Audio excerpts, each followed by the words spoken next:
A também que o morte do Bibiano Bebiano tava foi muito viajando. estranha? Pra mim foi. Entendi.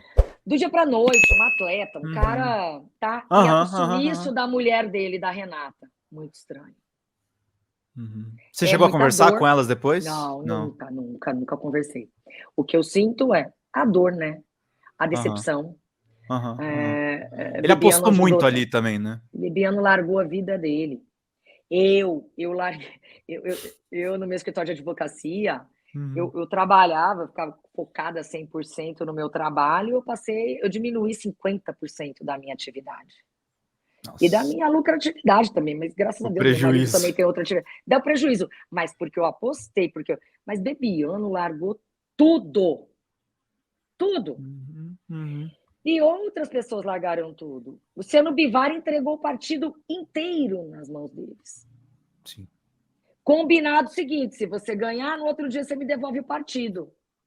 Olha, eu vou te entregar aqui, ó, da casa inteira, a cozinha, a sala, o lavabo, a sala de jantar, a área de serviço. Eu só não vou entregar para você o meu quarto, nem minha cama.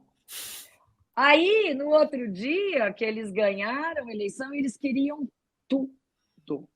Coitado do Bivar, sabe? Então, assim, o que eu vi, e eu falei, olha, eu não vou pro lado onde a banda toca, não, tá? Não vou.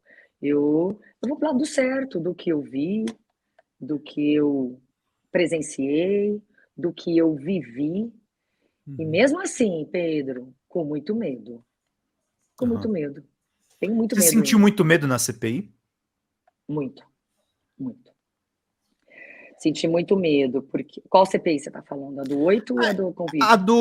A da Covid, porque a da Covid foi quando eu conheci mais o seu nome. Eu tinha visto que você tinha sido candidato e tal, mas você tava mais nesse lado bolsonarista. Mas é engraçado que a CPI da Covid, antes do 8 de janeiro, foi meio que uma seleção de super-heróis. Vocês se destacaram, assim. Canais de YouTube surgiram por conta do que vocês estavam fazendo. E foi curioso, assim. Mas eu imagino que a exposição era muita, porque era um negócio quase 24/7, né? Era. Vocês não tinham... E era assim, E outra, nenhuma mulher tinha cadeira.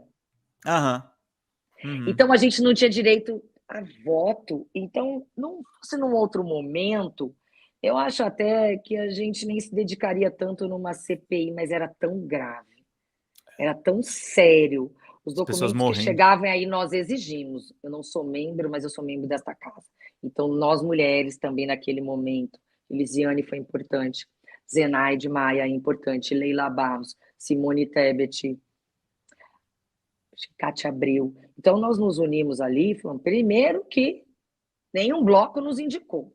Aí, o Omar é muito inteligente, falou, mas elas têm direito de voz sempre, e quando ele precisava entregar a cadeira, para ele dar uma circulada, para ele falar com alguém, para ele almoçar, ele sempre dava para uma de nós. Então, quando eles quiseram nos isolar, foi quando nós realmente aparecemos. E obrigada por terem nos isolado, porque aí nos deram voz. Então, ali eu tinha sido eleita realmente senadora. Eu não tinha sido candidata à presidência da República, né? Então, só que foi quando eu tive que enfrentar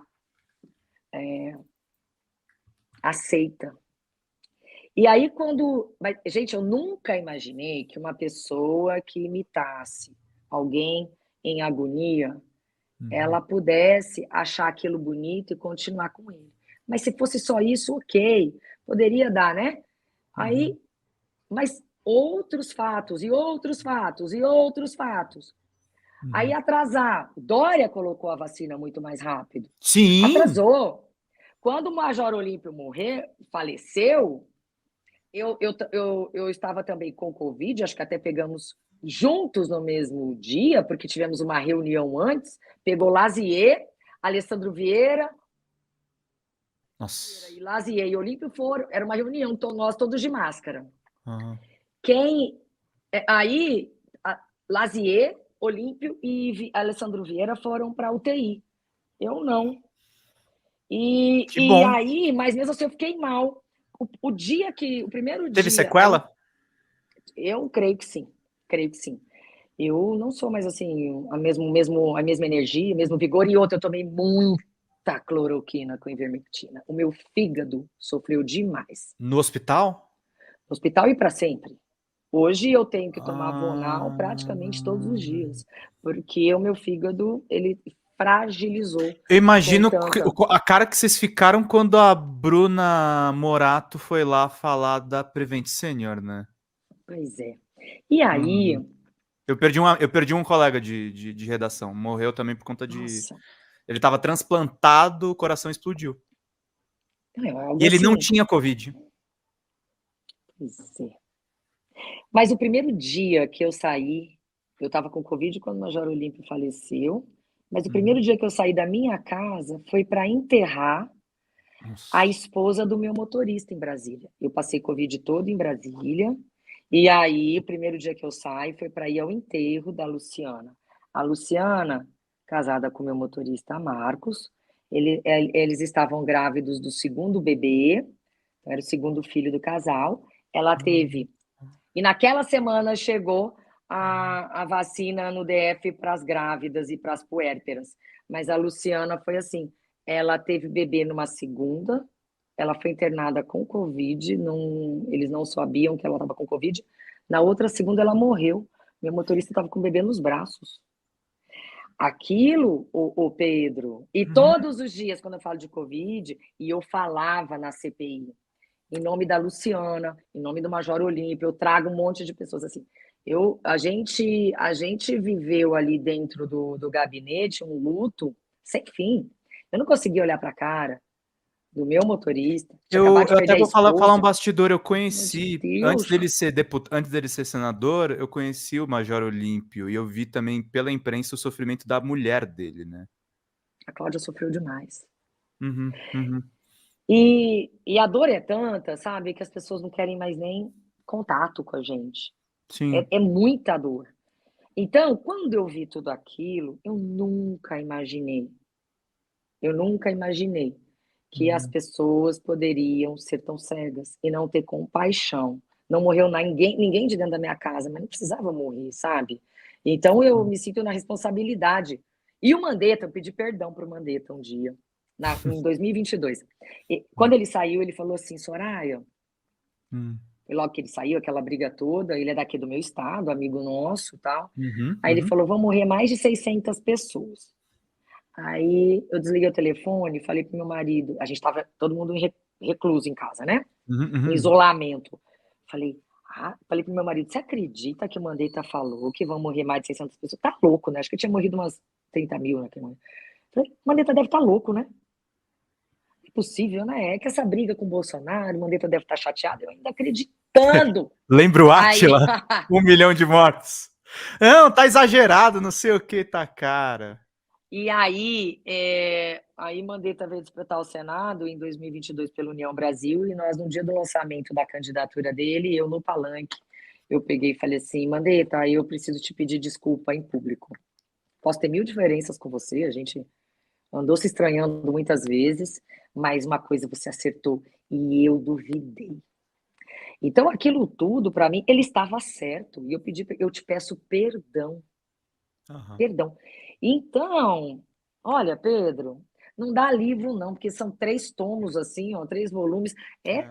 é caso de série, sabe? Ainda mais. Aí depois veio dia 8. Aí, o dia que eu fiz Como as que você pazes se com o meu. sentiu vendo aquilo? Olha, não, e vou te falar, meu filho nunca gostou de Bolsonaro e a gente brigou. Meu filho não foi a minha posse, porque ele odiava Aham, Bolsonaro. Ele falou, você é uma aham. boa. Aí eu. E aí a gente voltou a se Você se falar, reconciliou com ele, né? me reconciliei, ele é filho único. Aham. Aí, em 22, Hum. como a família inteira estava destruída, metade bolsonarista, eu fui candidata, e eu não vim para Campo Grande passar o Natal, porque ninguém se entendia. Então, todo mundo descancelou o Natal. Eu sempre passo Hum. uma parte na casa do meu marido, da família do meu marido, e uma casa, quando não se juntam. Aí todo mundo cancelou. Nós ficamos no Natal em Brasília, assim, porque eu não vim nem votar no segundo turno, porque eu não podia pisar no Mato Grosso do Sul. E Nossa. aí, o meu filho falou: agora eu vou a Brasília. O meu filho não chega. E eu mostrei. Olha aqui, esse é o ticket do meu filho. Ele chegou na manhã do dia 24. No dia da história da bomba. Eu amoleci, estava chegando acho que lá pelas 11 da manhã, quando começou. Assim, eu falei, eu te juro. Do Aí, aeroporto.